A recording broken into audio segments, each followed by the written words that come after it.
நமஸ்காரம். 1000 நாமங்கள் 1000 கதைகள் 293வது திருநாமம் பாவனாய நமக. சூரிய குலத்தை சேர்ந்த சகரன் என்னும் சக்கரவர்த்திக்கு 2 மனைவிகள். மூத்த மனைவியான அம்பைக்கு அசமஞ்சன் என்னும் ஒரு மகனும் இளைய மனைவியான சுமதிக்கு 60,000 மகன்களும் பிறந்திருந்தார்கள். அசமஞ்சனின் மகன் அம்சுமான் 99 அஸ்வமேத வேள்வைகள் செய்த சகர சக்கரவர்த்தி தனது 100வது அஸ்வமேத வேள்வியை செய்ய முற்பட்ட போது அதை தடுக்க நினைத்த இந்திரன் வேள்வி செய்வதற்குரிய குதிரையை கவர்ந்து சென்று பாதாள லோகத்தில் உள்ள கபில முனிவரின் ஆசிரமத்துக்கு எதிரே கட்டி வைத்தான். களவு போன குதிரையை தேடி சென்ற சகர மன்னரின் 60,000 மகன்களும் கபிலரின் ஆசிரமத்துக்கு எதிரே குதிரை இருப்பதைக் கண்டு கபில முனிவரை கள்வா என்று அழைத்து ஆரவாரம் செய்தார்கள்.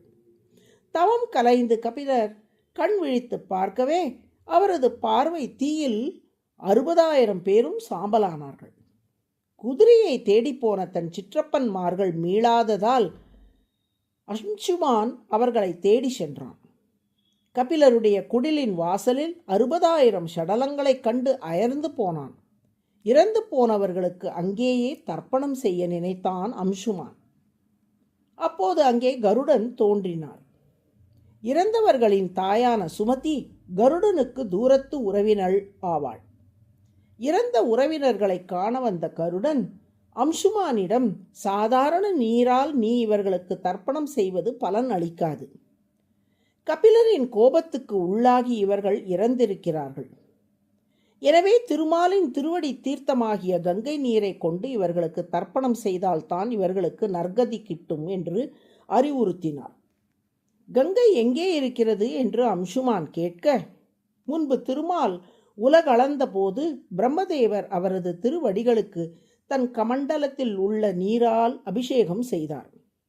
அந்த அபிஷேக நீர்தான் கங்கையாக உருவானது.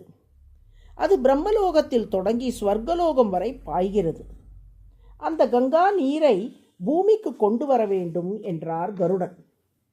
கருடனின் ஆலோசனையை ஏற்ற அம்சுமான் கங்கையை பூமிக்கு கொண்டு வர என்ன வழி என்று சிந்தித்து எந்த வழியும் புலப்படாத நிலையில் அந்த கவலையிலேயே மாண்டு போனான். அம்சுமானின் மகன் திலீபனும் அதே கவலையில் மாண்டு போனான். திலீபனின் மகனான பகீரதன் எப்படியாவது கங்கையை பூமிக்கு கொண்டு வந்தே தீர வேண்டும் என தீர்மானித்தான். பிரம்மாவை குறித்து கடும் தவம் புரிந்தான் பகீரதன். கங்கையை பூமிக்கு கொண்டு வர வழிகாட்டும்படி பிரம்மாவிடம் பிரார்த்தித்தான். அவனுக்கு காட்சி தந்த பிரம்மா, கங்கை வெள்ளம் பூமியை அடித்து செல்லாமல் இருக்க வேண்டுமென்றால் சிவபெருமான் அதை முதலில் தனது ஷடையில் தாங்கி அதன் பின் மெதுவாக பூமியில் செலுத்த வேண்டும் என்றார். பிரம்மாவின் அறிவுரைப்படி சிவபெருமானை குறித்து தவம் செய்த பகீரதனுக்கு சிவன் காட்சி தந்தார். கங்கையை தன் தலையில் தாங்கிட ஒப்புக்கொண்டார். ஆரம்பத்தில் பூமிக்கு வர விரும்பாத கங்கை கோபத்துடன் வேகமாக பரமசிவனின் சடையில் வந்து விழுந்தாள். அவளது இருமாப்பை அடக்கி ஆள சிவன் அவளை தன் சடைக்குள் அடைத்து வைத்தார். கங்கை பூமிக்கு வராததால் மீண்டும் தவித்தான் பகீரதன். மீண்டும் தவம் புரிந்து பரமசிவனை பிரார்த்தித்தான். அவனது பிரார்த்தனையை ஏற்று கங்கை பூமியில் வந்து விழ ஏற்பாடு செய்தார் பரமசிவன். சிவனின் சடையில் இருந்து கங்கை பூமியை அடைந்த நன்னாள்தான் அக்ஷய திருதியை என்னும் பொன்னாள். அந்த கங்கா ஜலத்தில் தனது முன்னோர்கள் 60,000 பேருக்கும் பகீரதன் தர்ப்பணம் செய்தான். இத்தனை கடும் முயற்சி மேற்கொண்டு பகீரதன் கங்கையை பூமிக்கு கொண்டு வந்ததன் நினைவாக மனிதர்கள் யாரேனும் கடுமையாக உழைத்தால் பகீரத பிரயத்தனம் என்று குறிப்பிடும் வழக்கம் ஏற்பட்டுள்ளது. அந்த கங்கா நதி இன்றளவும் பூமியில் ஓடிக்கொண்டு எண்ணற்ற மனிதர்களின் பாபங்களை போக்கி அவர்களை புனிதமாக்கி வருகிறது. இவ்வாறு கங்கை உலகனைத்தையும் தூய்மைப்படுத்துவதற்கு என்ன காரணம்? பிறரை தூய்மைப்படுத்தும் ஆற்றல் கங்கைக்கு எப்படி உண்டானது?